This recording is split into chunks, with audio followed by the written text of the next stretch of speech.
Welcome to the Unconventional podcast. Last episode, which was episode 1, we didn't do any introductions. So today we're introducing the Unconventional podcast. First of all, everybody who's on the podcast is, of course, unconventional. So unconventional people discussing unconventional ideas is the theme of the podcast overall. And another thing we wanted to get out is that before we introduce our guest, the nature of the podcast is to build an audience so that people can learn about investment, life. We're definitely going to be speaking of Jewish themes for certain, as well as secular, different types of philosophy we like to discuss on the podcast, so we can all learn about and broaden our conscious, and build an audience around sort of like an energy that wants to participate in the non-linear thinking and become a little more unconventional. And that's sort of like the mission. So the theme of today's podcast is sometimes we do things that we don't necessarily want to do, or we have to do things that we don't want to do in order to help us grow. Ninjas in general are in and out. You never know whether or not a ninja is over your shoulder.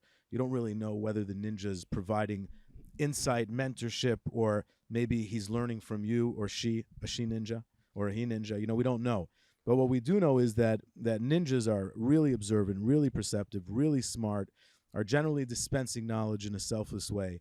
And because that means you're unconventional if you're a ninja, today we have an actual real-life ninja, Mr. Jake. So welcome to the Unconventional podcast, Jake. And we look forward to having a fantastically bright discussion together. So let's go back. Before we got into this and before Zoli set this up, we were mid-conversation and we were talking about a lot of different things. So I sort of want to hand the mic figuratively back to you and sort of drive us back into the mode of thinking. The theme again is doing things that we may not necessarily want to do, and how that sometimes helps us further and grow our life. Right. So that's taking us really back to the beginning of our conversation, because we've had 4 conversations already. Right. And Yeah. kind of cut midstream. But going back to that idea, I think the point I was trying to make at the time was we need to identify what our true will really is. And sometimes we have different conflicting wills, meaning we want different things at the same time. And the very basic example I was giving you was, I want to be healthy. I want to eat healthy. I want to exercise. I want to live a healthy lifestyle, get enough sleep. But when I like a ninja, right? Well, we'll talk about ninjas after. Yeah. And we'll get to them. But that's even in the conversation. But while I also want to be healthy, I love pizza. Like, I love pizza and I love bread, and like a thin, crispy crust with perfect sauce and cheese. It's amazing, right? And I just want to eat the whole pie. So how can I want 2 conflicting things at once? Because eating a pie of pizza every time you see it, it's not healthy. It's not good for you. And I think in that moment, you have to recognize that you want different things. right. So when you say doing things we don't want to do because we have to grow, at the end of the day, you want to grow. If somebody says, hey, here's the story arc of you over a 60, 70, 80, 90-year period, you're going to want for yourself major goals that at times may come into conflict with what you also want in any given moment. And I think it's sort of like a mischaracterization to suggest that when we do something difficult or something that we have objections to on certain levels, I think it's a mischaracterization to say that it's something that we don't want to do necessarily. We want to do those things subconsciously. Those are things we actually do want to do. Sometimes even they're consciously, tough. They're tough. Just in the moment, we kind of forget. They don't come into the balance of the equation. Human beings live very much in the here and the now. It's very hard for us to live understanding what repercussions each action will have in 10, 20, or 30 years. And that's very much still, like, if we intellectualize, it's not even subconscious. It's like you could articulate certain goals you want for yourself. And yet, if you're honest, we can go through your day-to-day activities and you do many things that are inconsistent with those goals. How can that be? So living consciously with those goals, and how to live conscious with those goals, and then how to implement them in daily life. And I want to cover a bunch of topics together today. It's a small amount of time, and we'll do episodes where you're coming back for certain. But let's talk about, we hopped into a digital finance conversation, and we were talking about, you asked me, do you think that with everything that the market's experienced over the past 90 days, does that have an impact on your forward look thinking of digital finance? And my answer was no, not at all. As a matter of fact, it makes me more aware of the power of it all and how regulation needs to get into effect to allow it to funnel in the right direction so that two things can be accomplished. A, we live in a Western government, the United States of America. Nobody should have control over anything. So there has to be a digital setup where we, the people, can still keep our capital safe and free from tyranny. And then there's going to be a parallel where, which is what you're really asking about, which is why this all happened, regulation needs to come in, where the government itself has to get involved in the digital currency space. And we, the people, need to have a way to make sure they don't use it so that they like they're reporting in China now that the certain yen that the digital yen that they're going to be experimenting with, it's going to run out. You're going to have to spend it at a certain point of time. I mean, that's a wild concept, but that's just what I wanted to get into with regards to, let's say, shifting into finance from doing things sometimes we don't want to do. This is a necessary evil, if you will, that's happening. The whole world wanted to get your take. I mean, I don't know. I think the jury's still out. I don't have the same confidence as you, and really it comes from probably a lack of understanding enough. But I think the jury is still out on how much utility the cryptoverse really has in the future. I think that a lot of the virtues that people were talking about and extolling that cryptocurrency, things like Bitcoin have, seem to me at least, based on this idea that a giant horrible fraud of this nature can't occur so easily, right? Like the whole idea of the blockchain and transparency and clarity is really built on this idea of, manipulation and control, and fraud will be a thing of the past. And yet something of this size and proportion, such that we don't even understand it yet fully, occurred right under everybody's noses. And so to me, I think that really seriously calls into doubt what the future of it looks like. I'm surprised to hear the ninja talking this way, but that's an interesting angle. There's always massive failures in big markets, always, right? The best institutions have failures, and the best institutions sometimes miss moments and miss opportunities. And I think actually this is one of them, that being early and controlling the digital marketplace is hyper important. The future of digital finance vis-a-vis, let's say, something happening under everybody's noses, that happens with real money for sure too. And as a matter of fact, the only reason this whole thing was so traceable so quickly was because everything was on the blockchain, and it was easy to see where the bad actors were manipulating their power. And that circles us back to regulation. Regulation's good. Regulation and boundaries are good. I love stream of conscious. So regulation of life is good.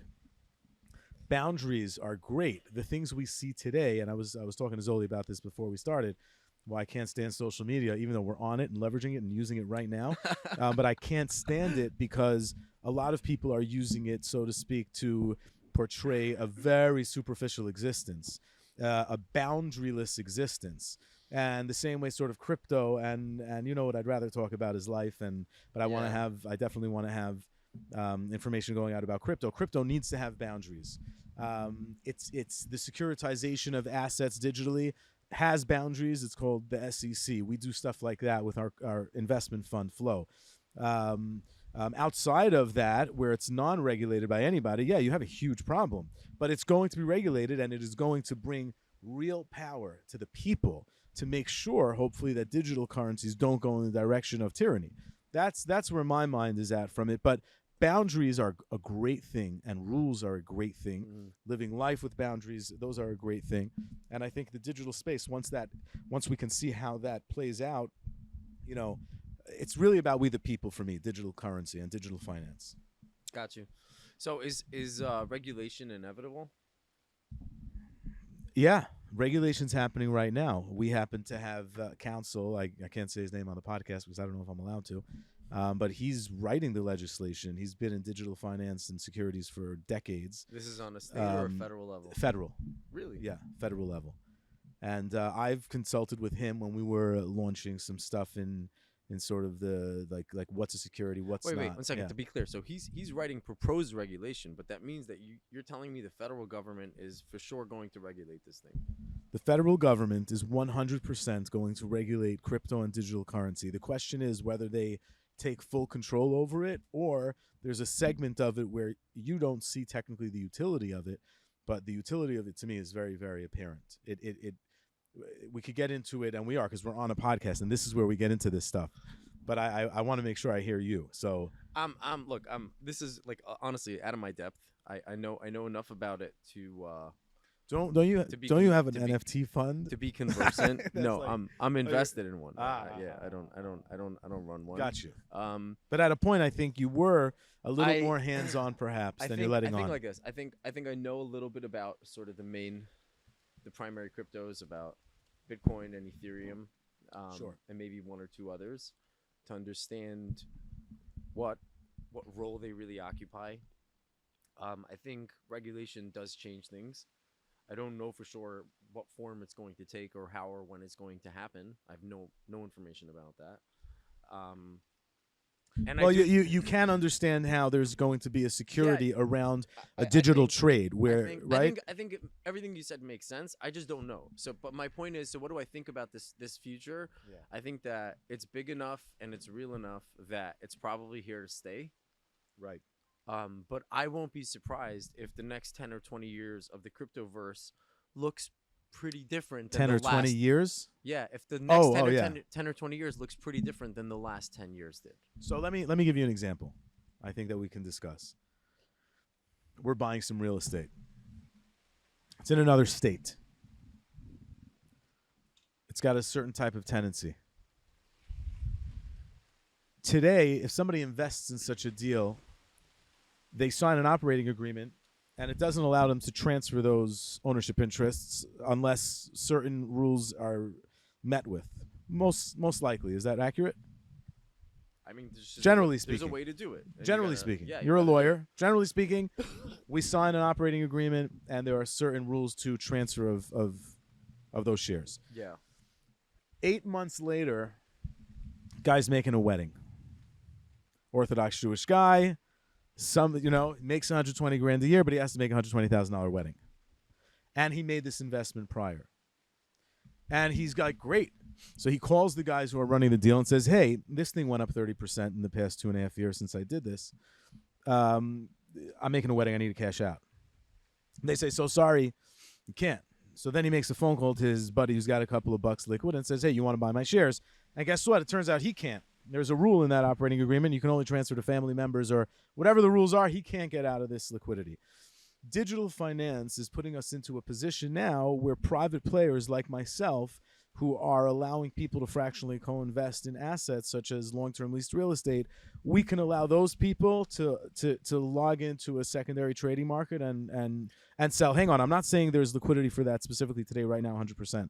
What I'm explaining to you is in the next 36 months, like you said, 10 to 20 years of crypto looks different. The next 36 months of digital securities looks hyper different. And ATS, alternative trading markets, are popping up.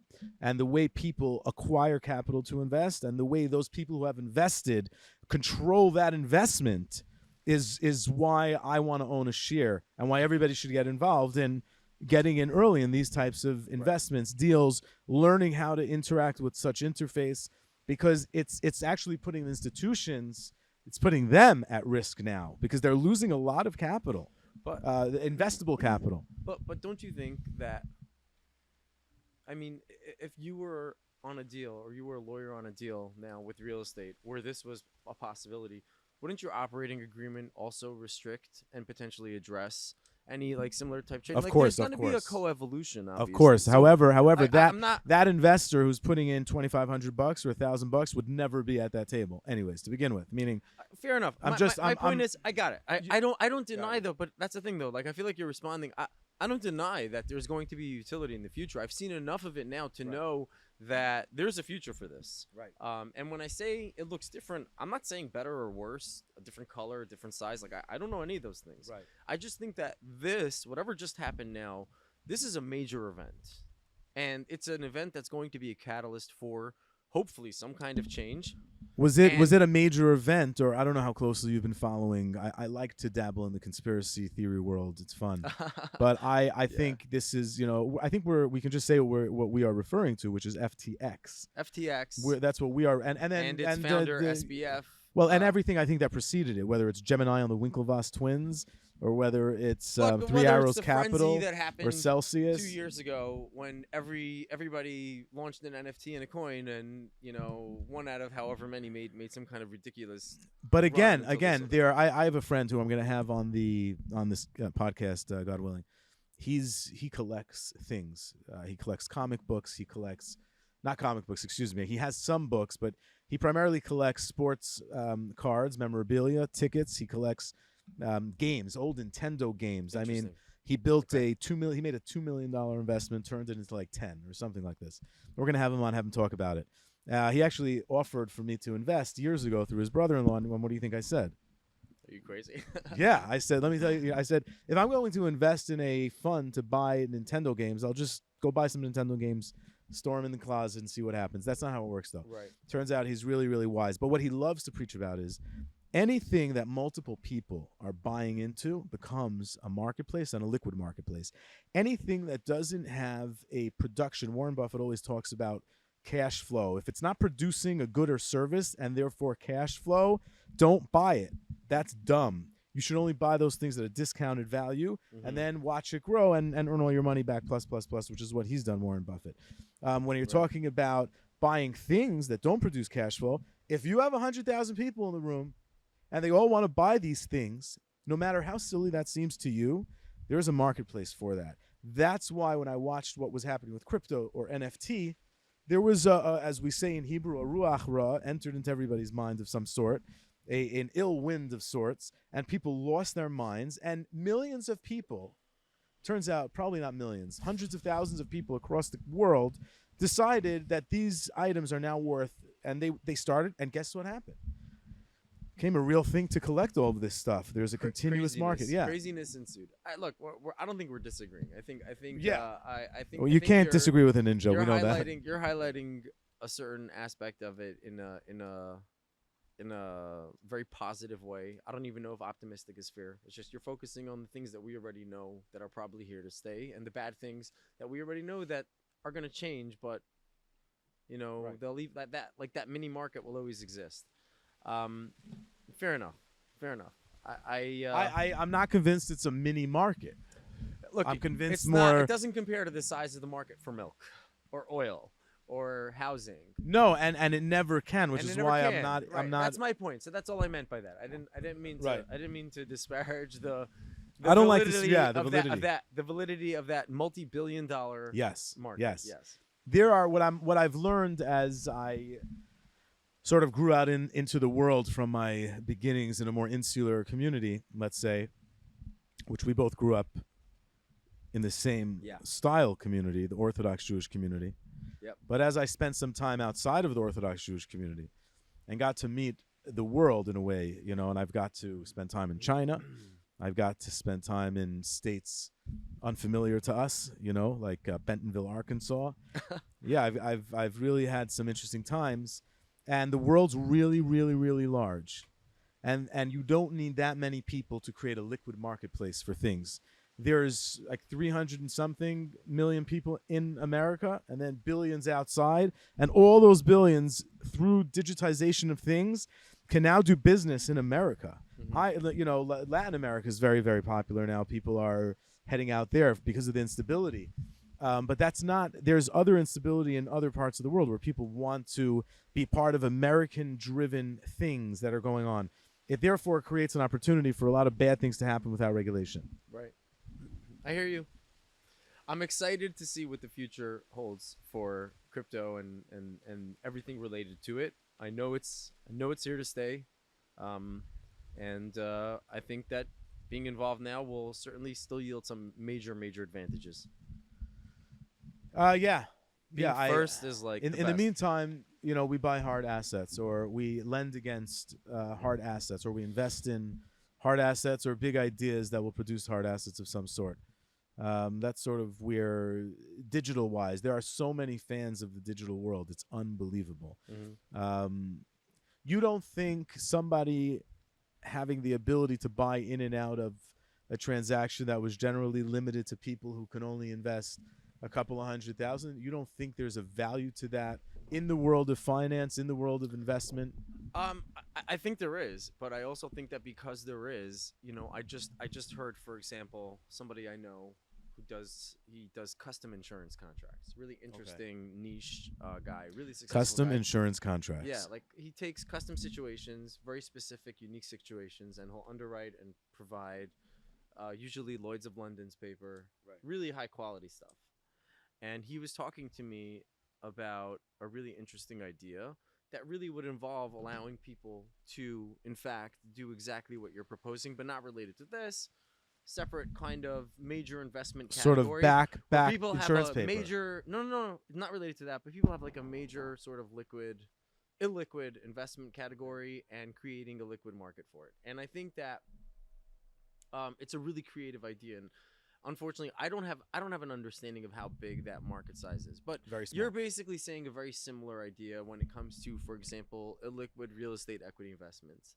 And of course, yeah, there's going to be a market for that. No question about it. I just think that that's always going to like evolve and shift at a really quick pace. There's going to be, and there's alternatives to it too. There's a way to do it without DeFi, as you call it, and then there's a way to do it with it. And by the way, when regulation comes, when regulation comes, it's going to come. It's going to come, and it's going to maybe make it like everything else, and then any advantage will disappear because it may still be taxed all of a sudden as it gets real, and all of a sudden it's going to show up in operating agreements, perhaps. So my point is, it's really, to me, it's exciting because it's still new, and it makes sense that will be one of the sort of major evolutionary processes that world goes through. I just know that the rest of the world is changing too, and real estate deals are becoming more digital also. Oh, if you're not, well, I was sitting with Riverside Abstract. Shout out to Yoel Zagelbaum. A big fan of Yoel. Do you know Yoel? I know who they are. I know Yoel. Okay, so Riverside Abstract handles billions of dollars. They also have a fund where you can if you need some like working capital for going to contract on a deal, they'll provide that capital for you. They're really, really smart about how they earn their business. And I was sitting with him the other day, and they wanted to work together perhaps on what I'm doing with Flow and back it into 1031 exchange, a whole bunch of things that we're putting into place, God willing. And as I'm pitching him, and I'm like, you don't understand, digital. It's going to be, and he's looking at it. This is 3 months ago by like, what's it called? RCAP? Something cap? Yeah. You know what I'm talking about? Yeah. The real estate show out in Trump Doral. He's like, looks up. He's like, I had some people telling this to me 10 years ago. And I was like, wow. So two things. A, it's taking this long, but it's here. I'm not the guy from 10 years ago. Now's the time to own the infrastructure.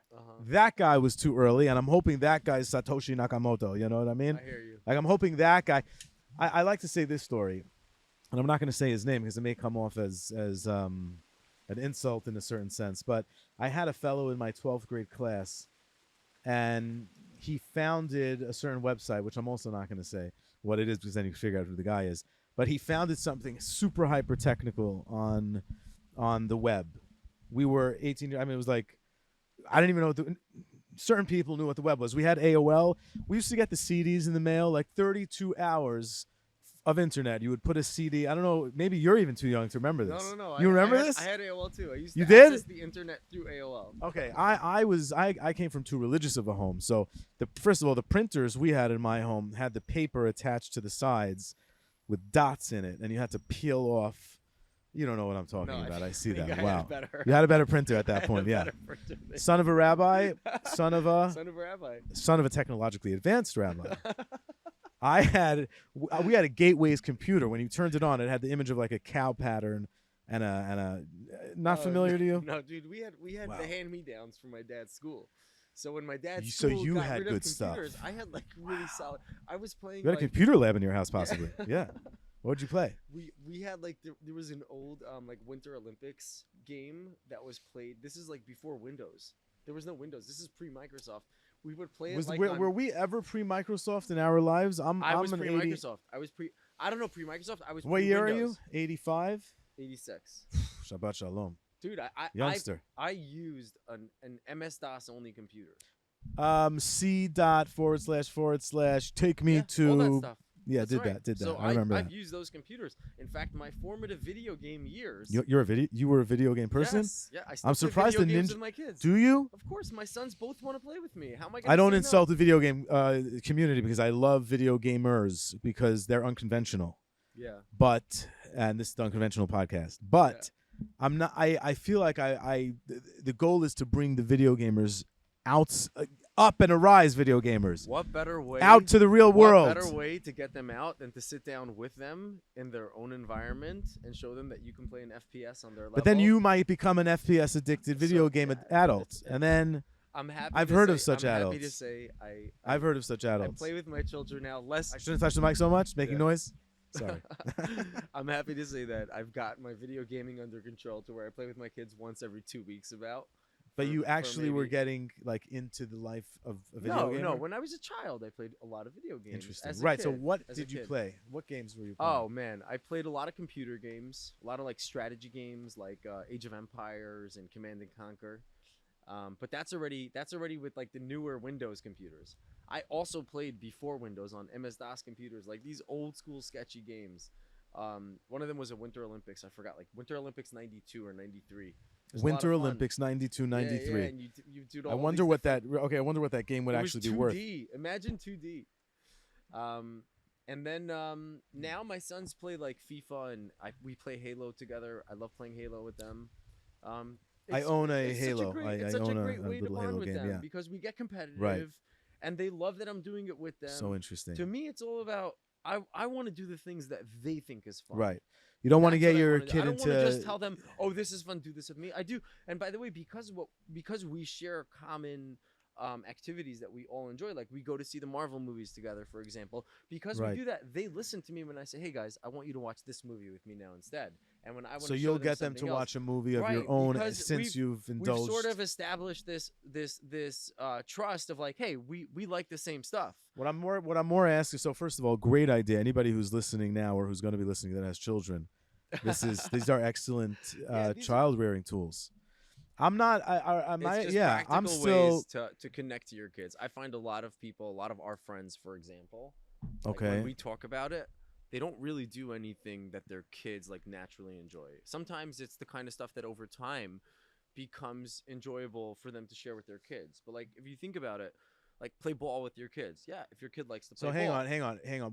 What I'm getting at is for sure in the nature of doing things that your children enjoy to do, put down your phone, right? Shut it off, and let your 7, however old the kid is that your child rearing, your child, whatever their age is, try to get into that mindset.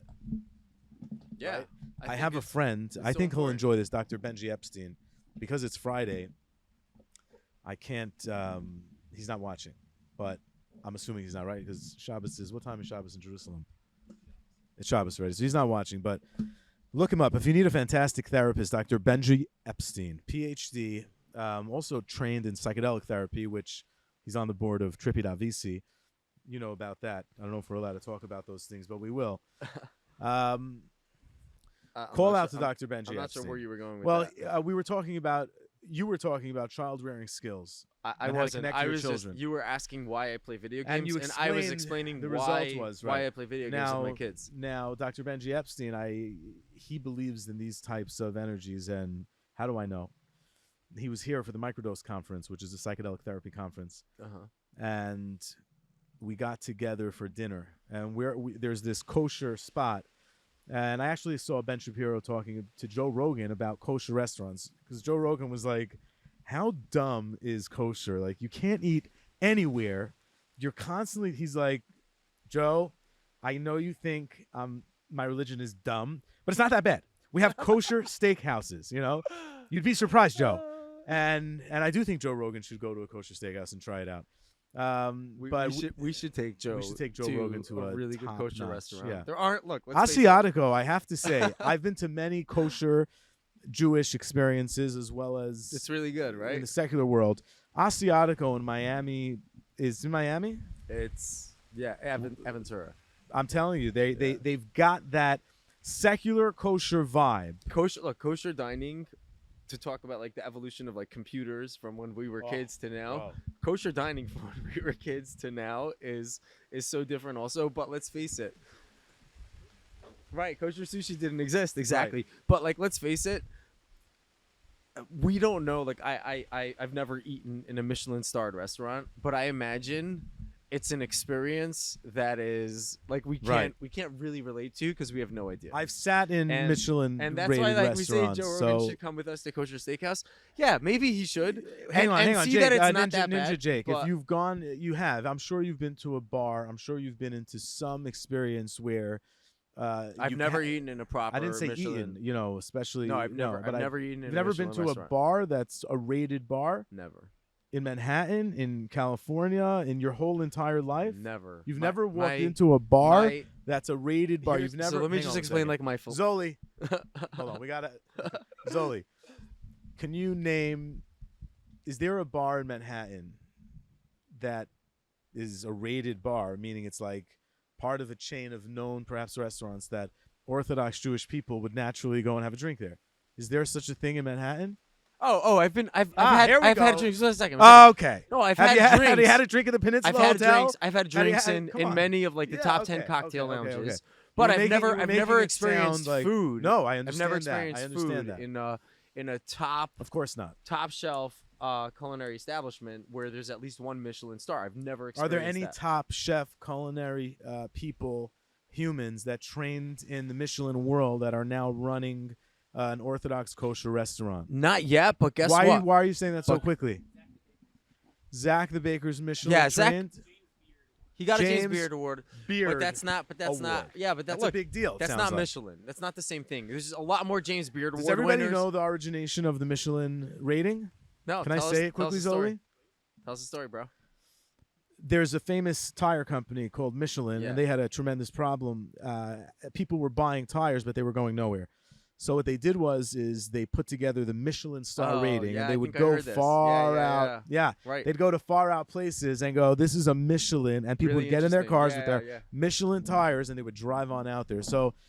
Um, Can you finesse people and gaslight people that way today anymore? Yeah, because we are sitting here referencing a tire company as the But that, rating it's for evolved, food. Yeah, it's I know evolved. So but it's the become so origin, much the bigger than genesis of it itself. is It's always become so much fascinating to bigger me. than itself. And Yeah. I think, look. Let's go back to the food program because I just wanted to wait, no, you were divert. asking for some Yeah. Jewish guys, but my point is, like, I think that we're about to see the first ones happen.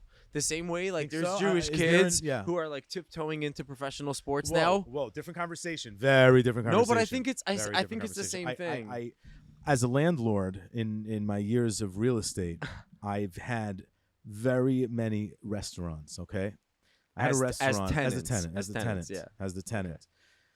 And I can tell you that the restaurant business is the most frightening business to ever get involved in, it's for sure. savage. And hang on, I'm going to land it. I'm going to land this plane on this. I had a 5-star rated pizza Italian place out of Atlanta. I don't want to say what their name is because also I don't want anything to ever be seen in a bad light. I thought all the 5-star pizzas in New York. This was in Atlanta, Georgia. Lines out the door, tourist spot. I'll say it. It's a great, great pizza spot. If you're in Atlanta, you should go check them out. Antico's Pizzeria. Did the guy from Barstool Sports, El Presidente, review it? And don't if yes, know what's the the answer to rating that he gave question. it? I 'Cause don't that's know. how Dave I now, Portnoy, that's- if you ever see this, That's how I have now you rated measure Antico's? every pizza story I hear. I say, what did Dave Portnoy give it? Interesting. And I've watched enough of his things that I understand the difference between an 8.7 and Right. a 9.1. I hear that. Zoli, do you need a mic? DeFara's on Aha. Avenue J. Oh, Pizza Time. Right. Pizza Time. It got something in the 7s, I think, or maybe even in the 8s. Like Very. low 8s. You know what? I don't trust that rating because he's Jewish. I trust all his other ratings. Yeah, but dude, he was coming off DeFara's, which is 2 stores down, and I'll tell you, Farah's got like a record rating, like a 9.2 or 9.3. I may be wrong. We should. I'm going to tell you that. You should ask Jamie to look that up right what now. are we I'm fact kidding. checking No, the no, Far? Yeah, that's we'll fact it. Yeah, I want to tell you a Dave Portnoy Yeah. story. Go ahead. True Dave Portnoy story. One afternoon, big philanthropist in a big philanthropist. This is Dave Portnoy that we're talking about. This Barstool guy from Barstool. El Presidente. Dave Portnoy as they story. say. I'm minding my business. I think it's a Sunday. I think. Check the record. And my buddy from Chicago sends me a picture on WhatsApp, and I didn't look at it. It was Is this Sunday. our buddy from Chicago? This could be somebody we know mutually. Yeah. Okay. He sends me a picture, and it's a picture. I didn't look at it yet. I was chilling. It's Sunday. Try not to look at my phone on Sunday. But then another message came in, and then it pops down on the top of your screen, so-and-so. And I was like, so-and-so never sends me messages. He's a very busy guy. It's tough to get in touch with this guy. He's messaging, Sunday, let me check it out. It's a picture of Dave Portnoy and his girlfriend sitting in some private airport saying, guess who I met at this Levaya. Levaya means a funeral. Guess who I met at this funeral. This really big philanthropist passed away. Like massive healthcare industry philanthropist. Old school though, not like flying in private jets, showing off all his money, type of thing. Just donating money all day long. Passed away. Everybody went to his funeral to give him honor. He should rest in peace. And sitting there is Dave Portnoy. So his place is packed with Orthodox Jews in hats and white shirts and jackets rolling in from Chicago. And there was some issue with the Kvura, I think, and they had to leave instead of from a major airport. They ended up rerouting to a private airport to get, I think, this man to rest in Jerusalem, I believe. And he couldn't get on a flight, and he was also rerouted to this private airport, Dave Portnoy. So Dave Portnoy is he sitting wasn't there. at the funeral. Not at the funeral. He's sitting at this random he's there because private they're airport. At the same private airport. My buddy's terminal. randomly at this airport. I'm randomly chilling on Sunday. In comes a picture. It's Dave Portnoy. He goes, "You'll never guess who I met." I didn't meet who I. He's a like little took bizarre one of these to take bizarre, like, yeah, photos at a funeral. Dave Portnoy, celebrity. People see him, take a picture. That's natural. He sends me the picture. I look at it. Unnatural, unconventional. I send it to Dave Portnoy. I just go on my Instagram, just send it to him. I said, "Hey, Dave, do you know whose funeral you're at?" A few minutes later, whose? No kidding. Yeah, Dave Portnoy, whose? I was like, who's the biggest? I told him, there's a reason why you're at this gentleman's funeral. It's impossible that the effects of life and the energy of the molecules in the universe have sat you down, Dave Portnoy, at this man's funeral. I don't know what it means, but I had to let you know that this is where you're at. Tell us who he was. The philanthropist? Yeah. You can look it up. But he was a big dude, like somebody who. Very, very important Jewish philanthropist. I have to look it up to remember his name. I keep moving out of the sun because I feel terrible about the sitting sun, here but the for a while. sun No, is no, a no, it's beautiful, okay. beautiful thing to have. It's a nice day. Don't worry. I sun. hope that the audio Are you guy okay? hears this. Should we move it this way? You want to This is slide this cool? down? This is cool. All right. What do you think of that Dave Portnoy story? It's a nice story. So did anything come from it? Did he promote it? Did he? We'll find out. As Steve Jobs always says, you can only connect the dots looking backwards. We Right. don't connect. I just Right. Unconventionally do certain things. I hate, and see how it I goes. hate that part of reality, because Interesting. connecting. I mean, I love a it and strong hate word. it. It's a strong word. Like Hate, you hate the that? fact that we have to I connect. think you connect- love that part. Let of me reality. explain myself better. Yeah. So that connecting the dots and that we can only do it backwards. I think that's like a meta reference to our need as humans to create a narrative out of everything. And sometimes. Whoa! 15-second rewind. Boop. Do you want me to say that Yeah, again? yeah, of course. Okay, so I think that idea that we connect the dots, but only in hindsight, it's sort of like this archetype representation of the idea of us psychologically, emotionally needing to connect narratives, to construct narratives of our lives and the story of who we are. And I think we do that in hindsight. We do that in the moment. And then, trauma results from when reality doesn't sort of fit with our narrative, the connection of the dots that we've discussed. That's now I understand why you hate it. Why you would say, I hate and that. But you understand what I mean? I and obviously, understand, like, I understand, but it's like saying I hate gravity. Like, Right. I come don't on. hate gravity. So you hate that, but like yeah. it's such a fundamental yet angst causing aspect of human nature that many people don't even realize exists. I just want to posit on that Yeah, the whole idea of doing things sometimes that we don't want to do in order to get to a next level, in order to be a better person, in order to really change our environment, in order to change, let's say, the people we hang around with, what we talk about, how we talk about it, etc. That's the whole struggle of, I hate the fact that we need to connect our dots only looking back.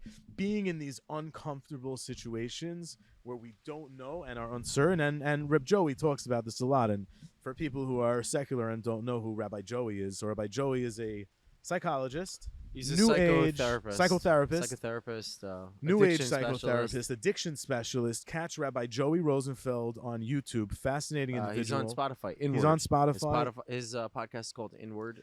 High level he's really addiction brilliant. specialist. Rabbi Joey Rosenfeld really knows how to navigate conscious for people who are Consciousness. stuck. Consciousness for yeah. people who are stuck. Thank you, Ninja. Yeah, you got it. But back to hating the moment so of hate uncertainty. is a bad word. Well, I and wanted to it's reference like- Reb Joey for a reason. Yeah, go ahead. He came over to me.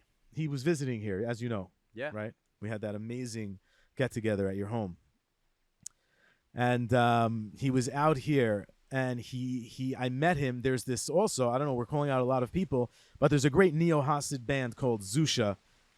Classically trained jazz guys who became super Orthodox religious and have really a great energy, great vibe. I went to a private concert of theirs in somebody's backyard.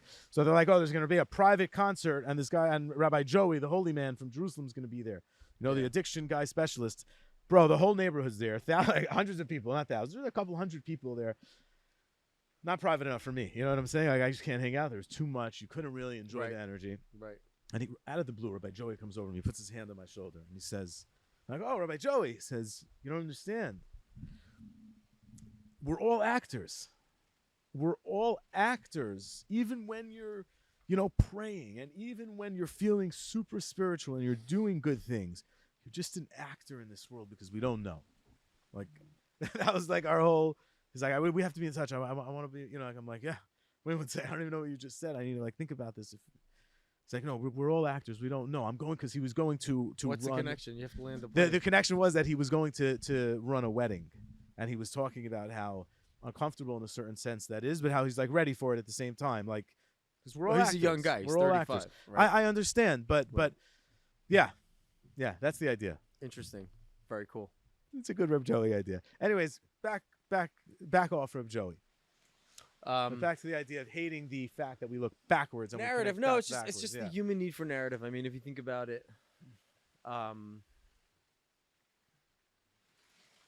everybody, you think of yourself as a composite of different roles, right? You're a father, you're a husband, you're a son, you're a brother, you're also an entrepreneur, I'm sure you're an investor in somebody else's stuff, and I'm sure you have investors. You have all these different sort of roles that you wear, and you understand these roles almost as though you're part of this story that is the story of your life and your reality. So that's what I mean when I say narrative, of course, right? And what you want for yourself, I guess, to bring it back to the beginning of this conversation, what you want in any given moment is going to be based on the core of who you are, what you want this movie of your life to be about. I like the movie of your life. The movie of your life. Let's zoom in on that a little bit. The movie of your life for a minute. If it's, can we zoom in on that? Sure. Because I think that'll help us also. I always love to speak about psychedelic therapy. Okay. Is that okay? Sure. Does the ninja speak of such things? I know a little bit about it. Excellent. Yeah, Because read a lot I don't and- like to share and learned a lot. other people's journeys when it comes to psychedelic therapy. I don't like to share. I don't mind sharing my own. Mm-hmm. And then some of my psychedelic therapy mentors let me know that we share our own. We don't share others ever. Right. We just don't do that. Let other people speak of their own. So we'll get into that. But the movie of our life mindset. Are you relating to the idea that we are actors in our own sort of movie, and we therefore play the role and create and manifest our reality? Whoa, yeah, Or- I got to think about it. You took what I was saying, and you kind of moved it off Did. onto a different highway for a second. Did that? So we took an exit. But it's the same. It's this. You used. Okay, you know what I did. I mean, I read a great book. I read a really great book called Galileo's Error, and it's about panpsychism. Consciousness is like my favorite subject.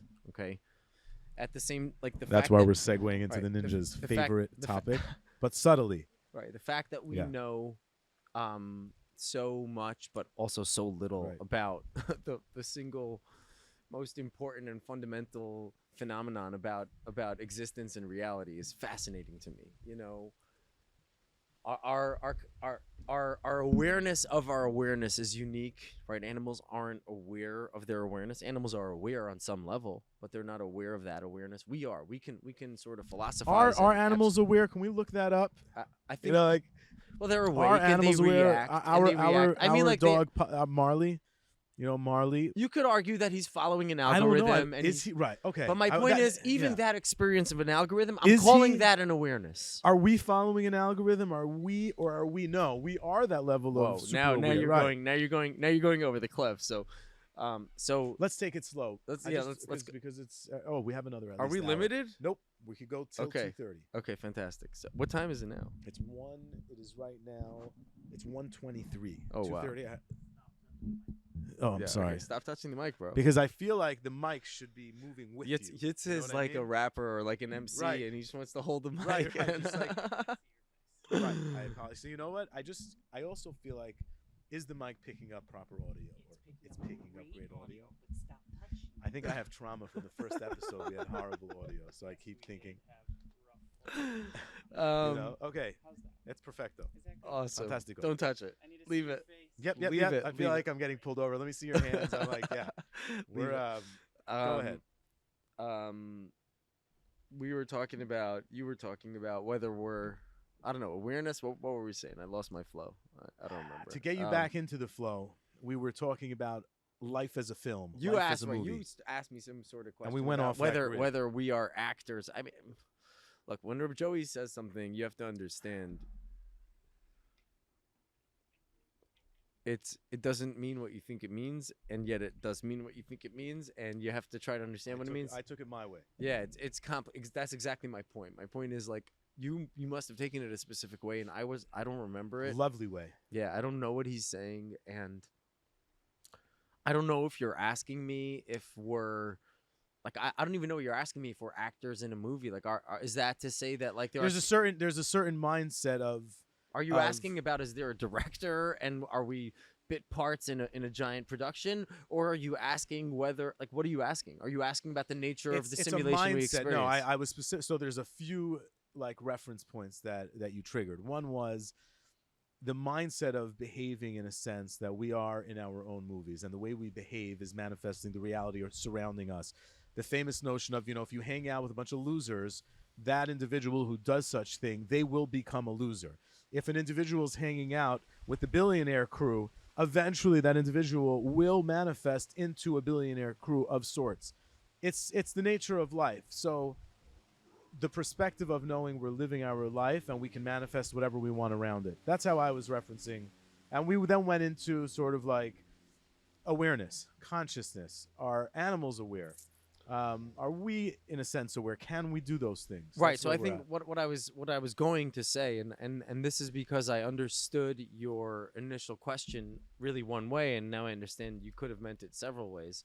But I understood your initial question to be about the nature of consciousness, and maybe you were asking that, maybe you weren't, and I was responding to that question that I assumed, which was, how do I perceive the nature of our consciousness? And I was saying that, our consciousness is unique. Our consciousness is unique in that it's slightly more sophisticated than most animal consciousnesses. And, I can demonstrate that by a variety of ways. One is, from a complexity standpoint, we have really complex communication. We can speak, we can create elaborate symbols and formulas and different language. Sorry, that was by accident. That's something I wanted to touch on. I'm And just so we can bookmarking something. speak. Let me just finish this Sure. point because I want to get the whole thing out. There's many different ways that we can talk about how we're different than animals. I think that one really important fundamental way, and I'm not a scientist, so I don't know enough about nature to know whether this is 100% true, but I think this is true, is that we all have sort of the animalistic algorithm that is running us, that is a product of millions and millions of years of evolution, which is our cells and our DNA wants us to do certain things because that's best for us as a species. But at the same time, human beings can override that. And we can repeatedly do what's bad for us. And in the most extreme example, we can commit suicide. An animal can't. You know, there's a holy teacher in Hasidus, in Judaism, mystical thought. His name is Rabbi Nachman from Breslov, and all very familiar. Rabbi Nachman says that there's a quote that's attributed to him, I think by Rabbi Nassan, that Ein Shom Yeosh Ba'olam Klal, that there is. You can translate that, which means there is no Yeosh is like giving up, worry, hopelessness. There's no such thing as hopelessness. Right. There's no such thing as giving up, no hope. But Olam Klal means you can translate it as either in the world or in the universe, or as a translation I heard, which I prefer, in nature. So if you look at nature, Rabbi Nachman is saying is an animal doesn't give up. An animal will fight till its dying breath to survive. It doesn't know any other way. An animal always tries to survive. And no matter how bad it gets, like if you watch these videos that are I watch them, yeah, all over, like on Nature is Metal channel and YouTube, it's wild. That poor zebra or gazelle or wildebeest or buffalo, they don't give up. They don't give up. They don't give up. Even while the crocodiles are sucking them under, they're trying to survive. When they're stuck in the mud, they're trying to survive. Nature doesn't give up. If you see these time-lapse videos of plants where like the plants move. You're getting into something very special. Hang on. The plants move to, let me finish my point. The plants move to the sun, which is because nature wants to live. Nature only wants to live. There's no such thing as hopelessness. I don't care what the odds are. Nature says a tree will grow out of a rock because it tries until it goes. Right. And human beings, we're different. Our consciousness is different. We, even though we're... Are you saying we're DNA to give up? No, I'm saying even though our DNA is natural in that it wants to live and human beings have an incredible capacity to survive and fight, there are also those human beings who have somehow hacked their algorithm of consciousness and they've taken their own lives. In the most extreme example of what humans are capable of, we can override our natural algorithm. We can override this powerful, the most powerful perhaps, impetus in nature, which is to live and to survive. Human beings can take their lives. Animals don't do that. Animals don't do that. And that to me is perhaps... Do animals not take their lives? Is that a fact? I don't think out of like despair. I mean, there are examples of animals who like after they lose their companion animal of like many years, the fungi they'll plant, just like give up and die. The fungi ant, which implodes itself. He's not in control once there. it's DNA. I understand. I'm just saying that is a animals don't kill themselves the way people do because of depression. Like the deer jumping off the cliff with a bunch of other deer, unknowing to that's what's from beneath fear. its... They're scared. They don't know what they're doing. They're not jumping off because they want to die. They're running from the wolves. But my point is, they also don't have on the inverse side. They don't have that ability to stop themselves from doing that. Right. Whereas a human, unfortunately, you're saying because of their conscious and awareness, can get to a point where they want to sadly end it all. God forbid. Right. And we do things. By the way, that are way more complex because we have greater motivation from a positive perspective too. I don't want it to be so macabre and dark. But I just feel like that's sort of the best way to, in a short amount of time, highlight a major distinction between humans and animals and the nature of our consciousness, which is what I believe it comes from. We're all running off of the same DNA product of evolution. Animals evolved. We evolved alongside animals for we'll never know how long. Can we pause on that for a sec? Actually, this is the part of the podcast where the Joe Rogan guest goes, I really have to pee. Can I pee? Pause it Can out. I run and pee super fast? Or you could just do an ad or something. We don't have advertisers, but once we're sitting here, Zoli, how many people checked into this episode 2 of Unconventional so far? And if people who are listening or who will be watching this, what we're trying to do is really, while the ninja's disappeared like a ninja for a second, he was here a second ago and now he's gone. Look, he's not even there. What we're trying to do, you can't see Zoli, but I see Zoli. So I can talk to Zoli. And also, if you follow Zoli, which I started following Zoli on Tik Tok, started following you there, Zoli has some really educational videos about marketing, also very comical. He's very, very funny. I you know what I realized? I enjoy plugging other people. I enjoy that. I enjoy speaking about other things. So this week's podcast is all about really becoming unstuck from a place where, generally speaking, you don't want to get yourself involved in because it's just a little bit too much. But you know that if you do it, you'll be able to really get ahead, whether that's in a personal situation, a spousal situation, a parent-to-child situation, a financial situation, a digital finance situation, really any application to life. Speaking with an individual such as the Ninja, who has a really, really good perspective on, first of all, living, because ninjas know how to live, but is also open to hearing other angles. And we all need to become a little bit more open in general to the angles that we've assigned to ourselves. And that's why we're here. And boom, the Ninja's back just like that. Sorry about that. Huh. I didn't even notice you were... Okay, yeah. What did I miss? Tell me, Nothing. where did the conversation go? I wanted to take the conversation. You started talking about plants that are conscious, and Neil deGrasse Tyson was just panpsychism is the guy from that idea talks about that everything is conscious. Even have you seen the videos with the musical frequencies that are put out by fruit and plants? Have you seen those videos yet? No. You have not seen those videos? No. Do you want Zoli, are you able to pull up that video? Is that possible? You gotta hire Jamie. I can't see. Can you undo this? No, I have no idea how to work it. Dude, Yeah, why don't you just describe the video? No, just describe the video.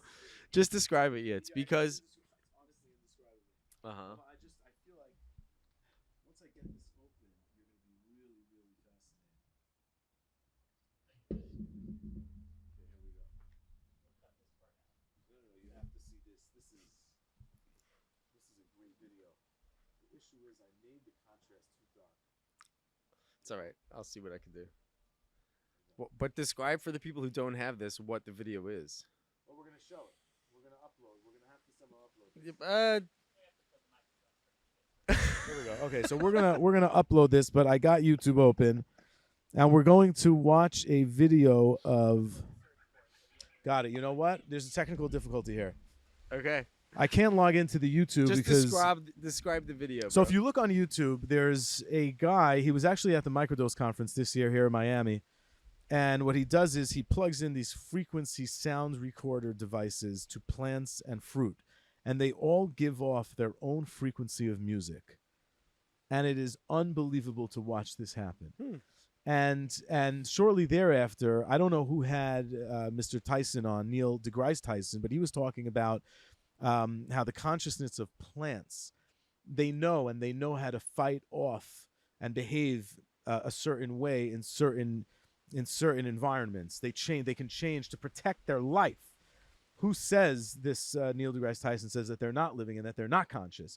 Who said they? And because we're talking about levels of conscious, but who says the plants are not in fact conscious in their own life? I don't know who says. It totally. He says they are based off of science he was introducing. We'd have to look at it together. I mean, there's some fantastic ideas. There's a beautiful book that I read, that's based on the ideas of an actual scientific researcher who showed over a period of time that forests are interconnected and they share information through a part of the fungi called mycelium.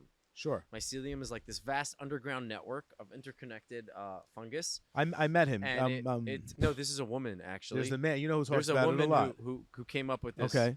Who came up with or who sort of like wrote papers on this and showed that like trees send each other nutrients. If there are some trees that are short in certain things, other trees in the area will send them the stuff that they like, crazy stuff, send stuff back and forth. Messaging. When you're walking by these trees in the forest, forest, like the trees are actually they know sharing you're resources. there. I know this sounds like there. science fiction, but this has It's actually not. been proven. And there's a great story written about this. I think it's called The Over Story, and I think it may have actually won some literary prizes. It's a really interesting book that is based in part on a lot of these ideas. For people who don't want to read about the ideas on their own, you need a narrative, a guide to consume it. Right. It's a great story. But yeah, I mean, look, I think Judaism, especially the mystical parts of Judaism, believes that there's consciousness at every level of existence. And it's really compatible with this panpsychism, which is very polarizing. There are some legitimate people who think it's interesting and some legitimate people who think it's absurd. Right. I was with my conscious about nature changed on my second psychedelic therapy experience. Uh-huh. 3 years ago, I was on a psychedelic therapy experience. I can't say with whom, but I was on a psychedelic therapy experience. Do you hear that beautiful nature in the background? This to is that what we're bird. surrounded by, thank God. Yeah. Yeah. These are beautiful birds, too. They're so beautiful. I wish we'll have to hire more camera people, but to go show the No So, offense to Zoli, working he's really Zoli's hard doing over an there. amazing job. God No, forbid. I love yeah, Zoli. Zoli's mishpacha. yeah. What were we saying? Man. You're saying that your perspective on nature changed. Yes, I think. was on a journey, and Um, as I was my second journey, a very, very, scary one because of what you were saying all the way back was about you hate that we can't connect, that we have to connect the dots type of thing looking back. And I was on a journey, and as I was going through my mind, literally the log that this individual had for firewood, I had to like lean back and put my legs on it and rest my heels on it. And it just looked at me and said, "Don't you know I can feel that? Like have some mercy on me." Yeah. Wow. And the individual, I'm surprised the individual doesn't remember, but I looked up and I said, "Oh, I just took my leg," and I never Wow. now I treat nature in a very, very healthy and conscious way. Yeah. And I find that we were talking about child rearing before with one of my kids, my youngest one, when we go for walks and we're walking to synagogue on the weekend on Shabbos.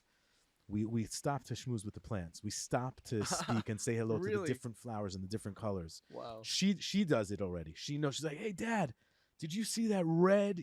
Ever since then, I'm able to see. Sometimes you walk by plants and you don't notice that hidden behind 4 leaves is this gorgeous color of a leaf. You got to look. Take a look. Take a minute to look.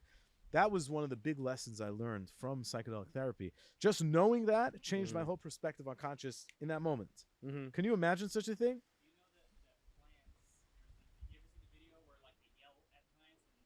I would not like to see such a video. It would make me upset. Do you have a mic and people hear you? You should come speak into this. Yeah.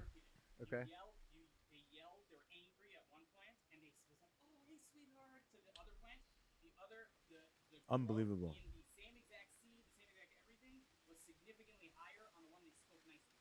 Wow. So basically, Output. they yell or speak lovely to 2 different plants that are otherwise the same, and one of them grows way more. Now, That's crazy. establish that in Sounds like sci-fi. child rearing.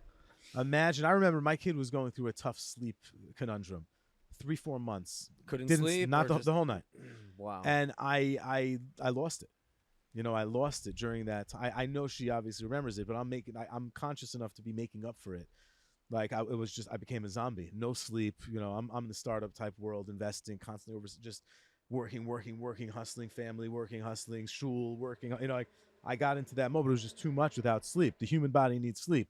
We know it was Rabbi Moshe Maimon's anniversary of his death, his yahrzeit today. So we should speak about the great philosopher, Maimonides. Maimonides, Rabbi Moshe Maimon.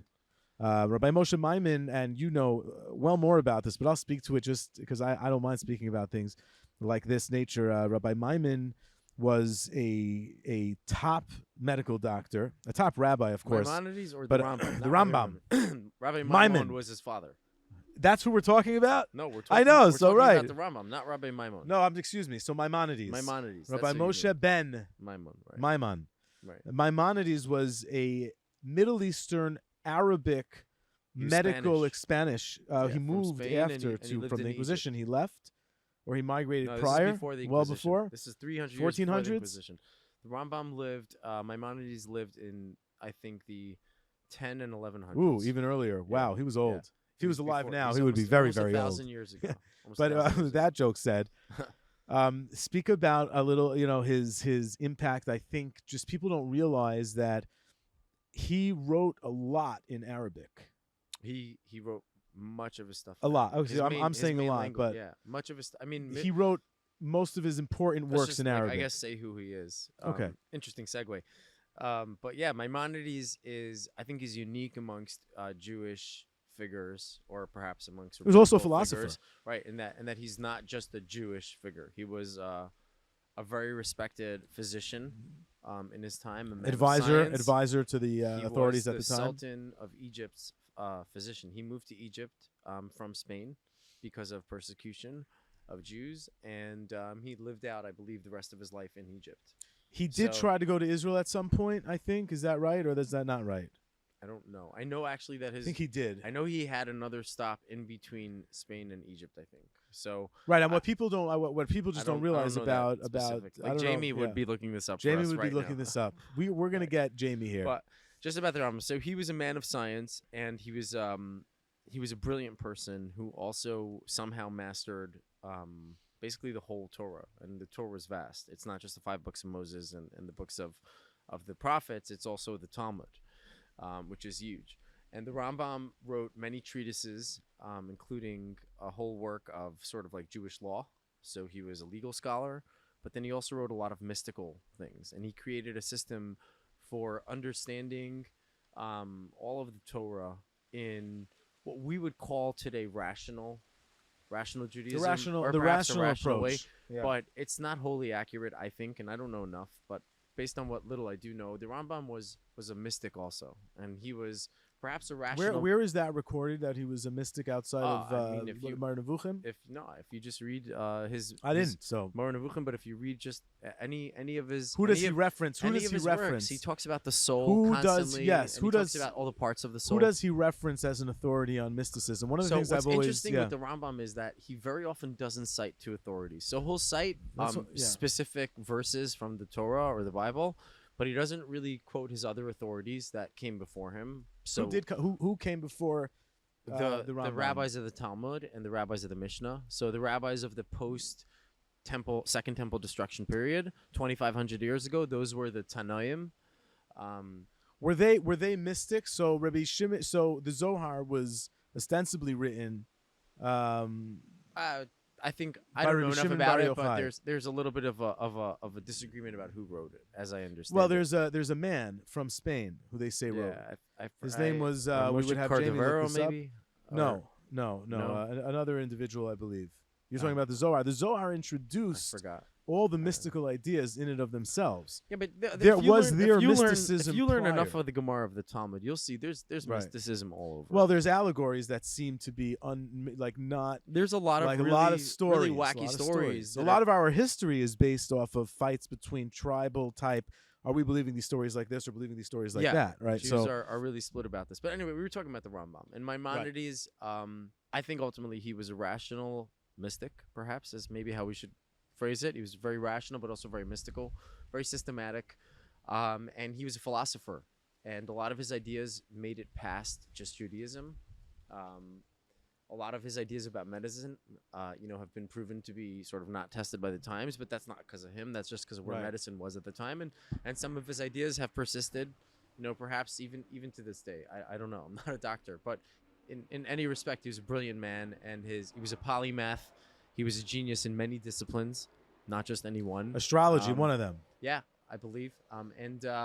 So the bottom line is he's really a central figure in Judaism because he codified all of the oral law or the Talmud into one 14, I think, Right. volume work.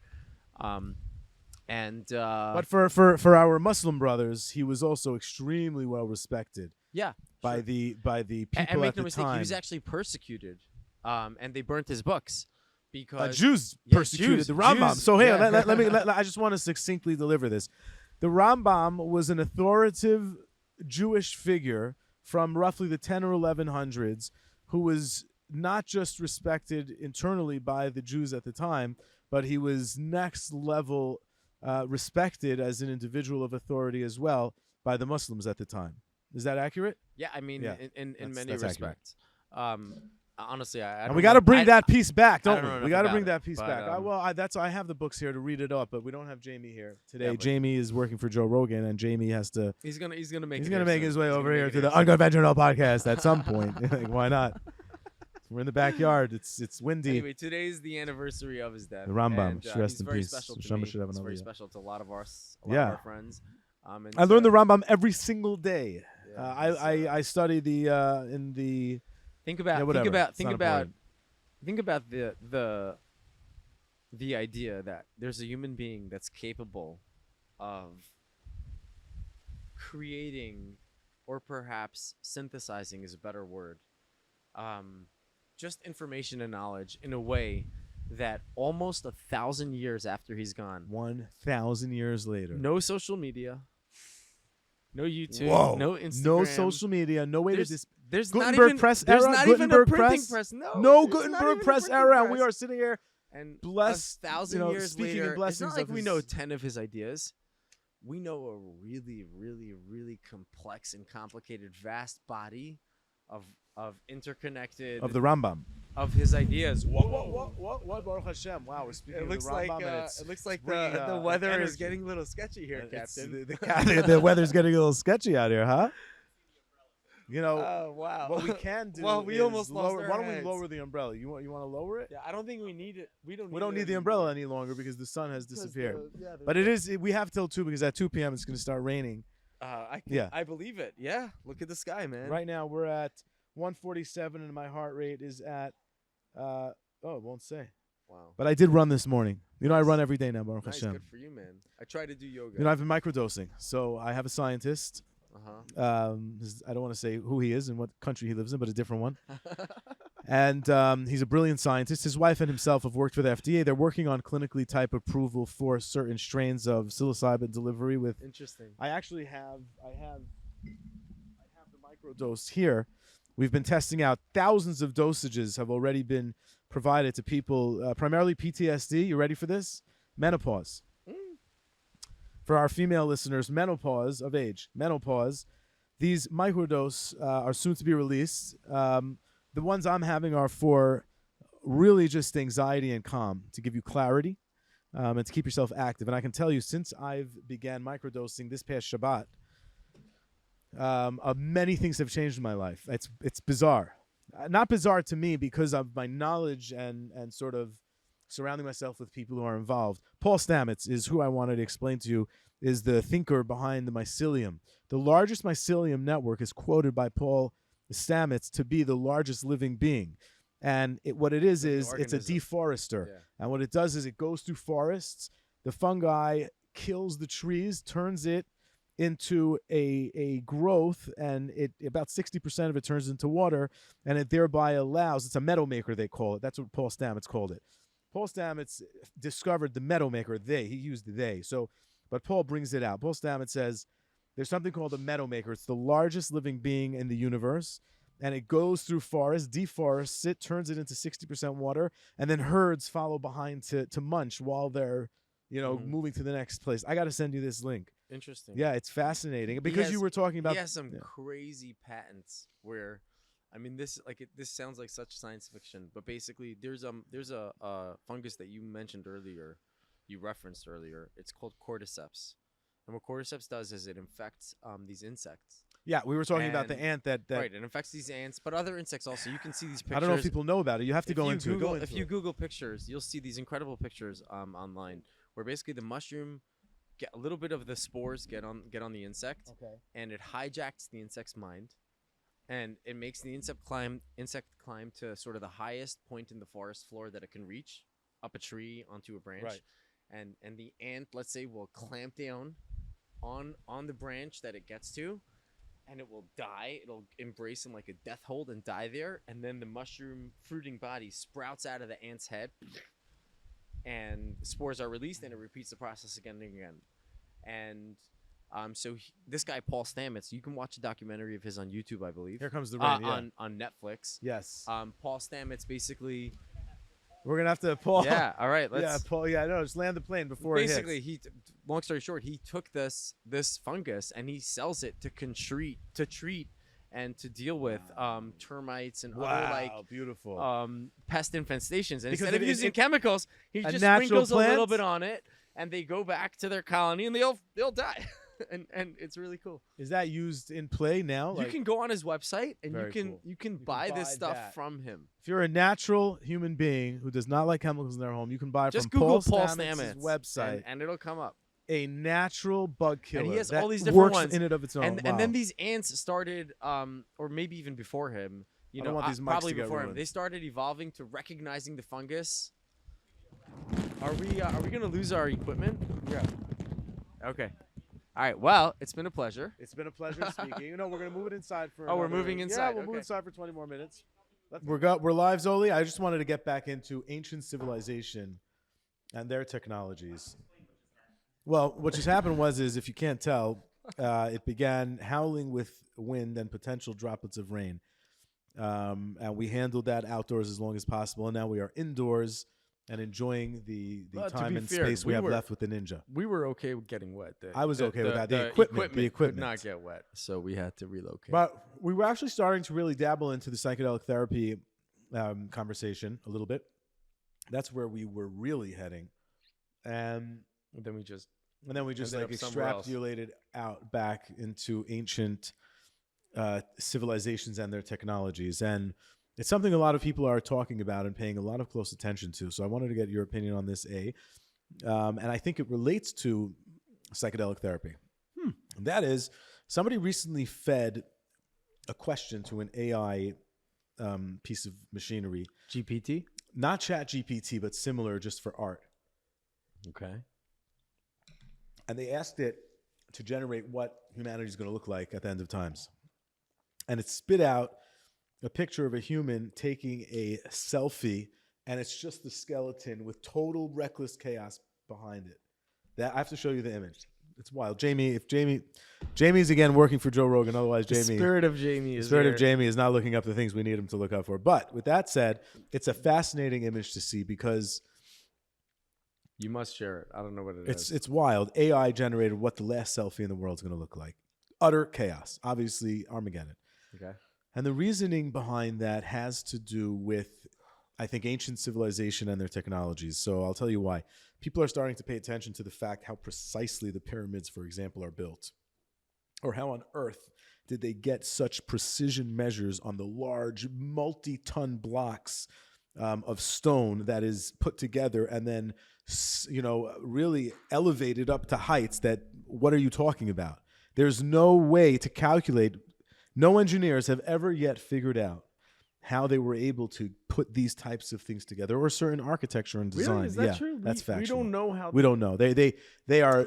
We don't know they how have they did it, but we know how no they clue. could have done They it. do not. Zero clue. Multiple theories Dude, have been put forth by many. We need Jamie Well, to well, look we this have up it right now Pep, because we no, could it's pop okay. Joe. We Yeah, had fantastic. we had a technical failure already once. That's tonight. true. Good point. Thanks Let's for not pointing fail that out. again. But I think that I don't know. I wish I knew more about this so that I didn't. Yeah, I think you sound need a. stupid You have. in my head. So I don't want to opine. So I'll give you the seriously. I don't idea. You know. ready for this? Yeah, This go is a ahead. crazy idea. Okay. The Aron was carried.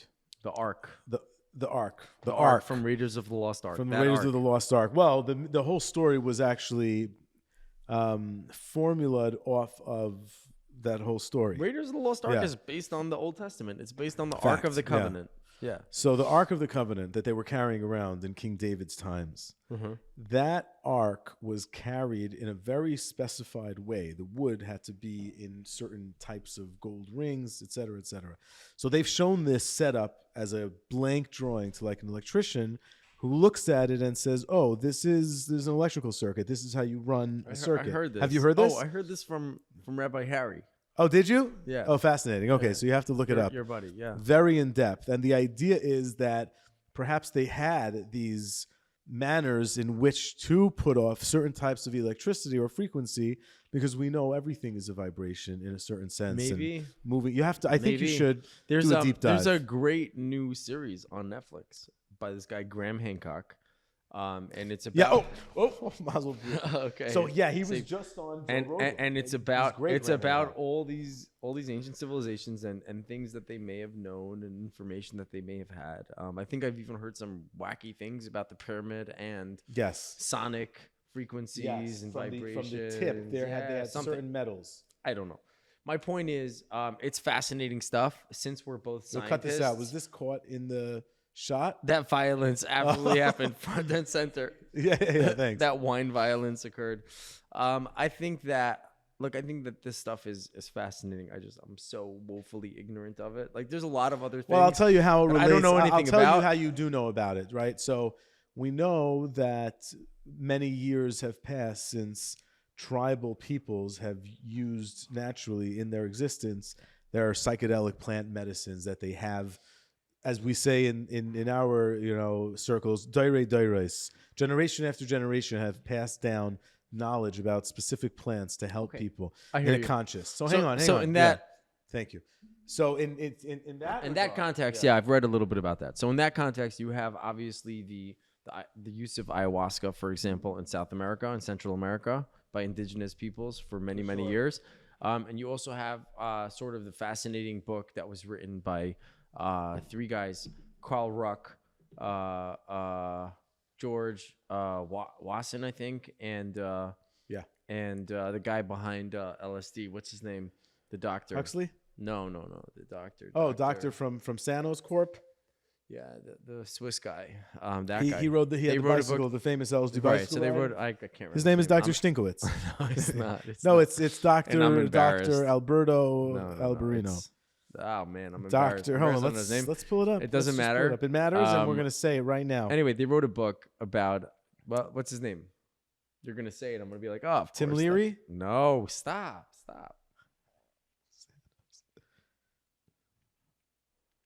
I hope you know it before I pull it up. I'm waiting because His name was Dr. Albert Hoffman. Hoffman. Thank you. 71 years So ago. Hoffman, Ruck, and Dr. Watson Albert wrote a book Hoffman. called The Road to Eleusis, and it's not the only book on this subject. There's a more recent book written by a guy Brian Murescu, who's also on the Joe Rogan podcast, and it's called The Immortality Key. And they're both really talking about this idea that in ancient Greece, there was a tradition and culture that had to do with some sort of psychedelic experience. It was called a kykeon. It was a potion. They would take it, and it was like really elite and secretive, and you had to be invited. And Right. there's I've actually heard of this. there's a lot of, and it's really interesting. Both books are really interesting, and The Road to Eleusis is a little smaller and easier to get your heads around. But basically, these are just two sort of examples of cultures thousands of years ago utilizing psychedelics or similar type practices. Similar, would you say, in a way we're or using it today? transcendent- I doubt it. No. So I a think- lot of people have pointed out, and I pointed this out. I got to speak at the Microdose Conference, Psychedelics and Technology, and I pointed out something that I had caught, which was that almost all the really important inventions and inventors were people who utilized psychedelics at some point in their lives prior to inventing. For example, the big one was Steve Jobs in like 72 or 74. He had an experience with Yeah, but LSD. I And mean- 76, he came out with the first Apple computer. And he's credited LSD and his time at using the same time, psychedelics. though, at the What do same you time- make of that? I think it's a nice correlation. I think at the same time, if you want to be really objective about it, Albert Einstein, there's no evidence that he used psychedelics. What it does? Okay, hang on. and yet he's one of like the most original thinkers ever. Let's go further back. Isaac Newton lived in, when did he Right. live? Like the 1100s? I don't even know. I don't know enough about Isaac Newton, but he was also an amazing thinker, and people who really thought originally. And there's no evidence that they use psychedelics. So I think that it's a nice correlation.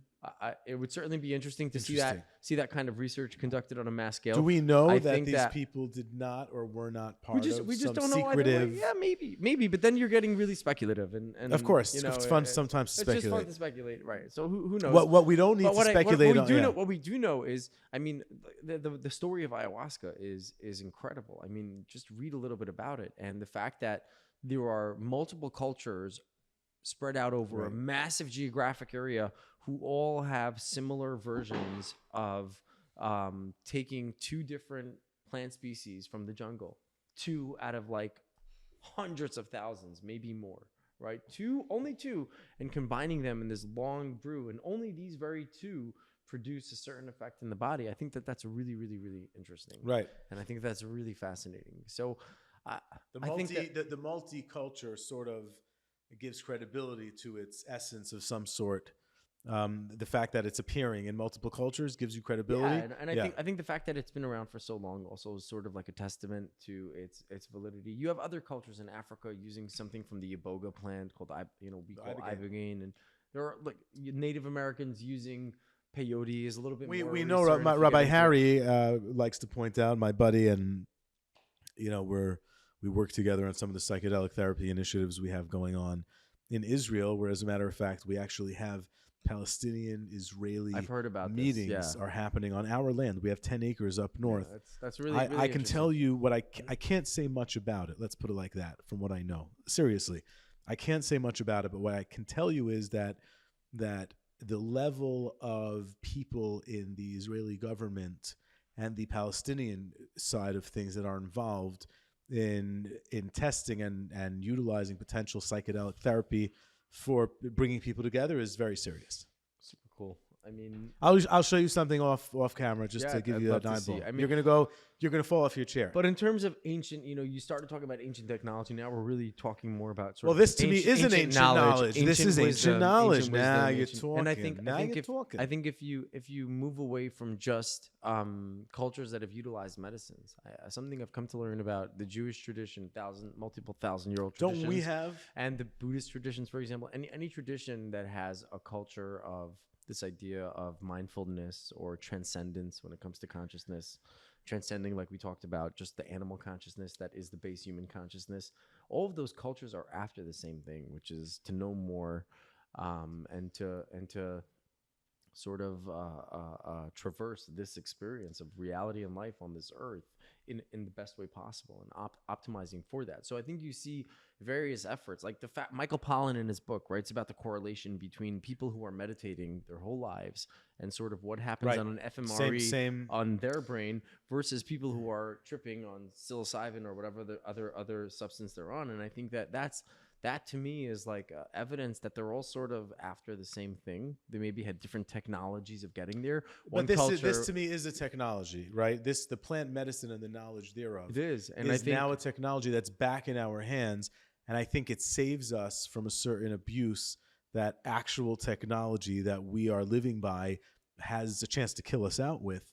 The plant and the knowledge of it is sort of waking up your average human who now has this tool in their belt to help them become sort of unstuck from not a good place. And I think that maybe perhaps we know from the Holy Temple times, there are passages that talk about what we understand is the acacia tree, which is an ingredient in the DMT smoke that was burned as within the Holy of Holies. we don't know if there we was DMT know. smoke. Yeah, I mean, there was DMT smoke filling the Holy of Holies.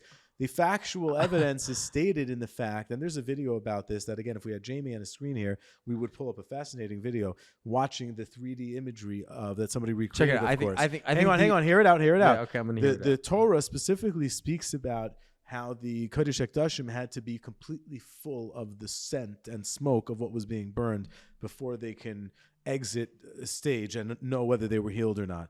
And there is a direct peer-reviewed paper written by Rabbi Harry that connects the dots backwards, utilizing Torah sources, showing that, as a matter of fact, these ingredients perhaps were a sense of DMT, and the Kohen Gadol was, in fact, really leveraging plant medicine in order to access a whole nother space of conscious. So it's very tough to not say no after my own experience. And then and sort of you get, in a sense, I think you can get on the same sort of wavelength is what I'm saying. Here's the thing. I know what you're going to say. I know what you're going to say. It's a lot of fun to say maybe. Have you read the paper? I have not read the paper. If we had Jamie here, but, and he but wasn't like with I'll tell you what Joe- I have read. I have read, for example, the Rambam And what does writing Rambam about say? the experience of And? the Kohen Gadol doing what's Was- called the Urim V'Tumim. Like, how did you ask the Urim V'Tumim? And there was no Ketores involved.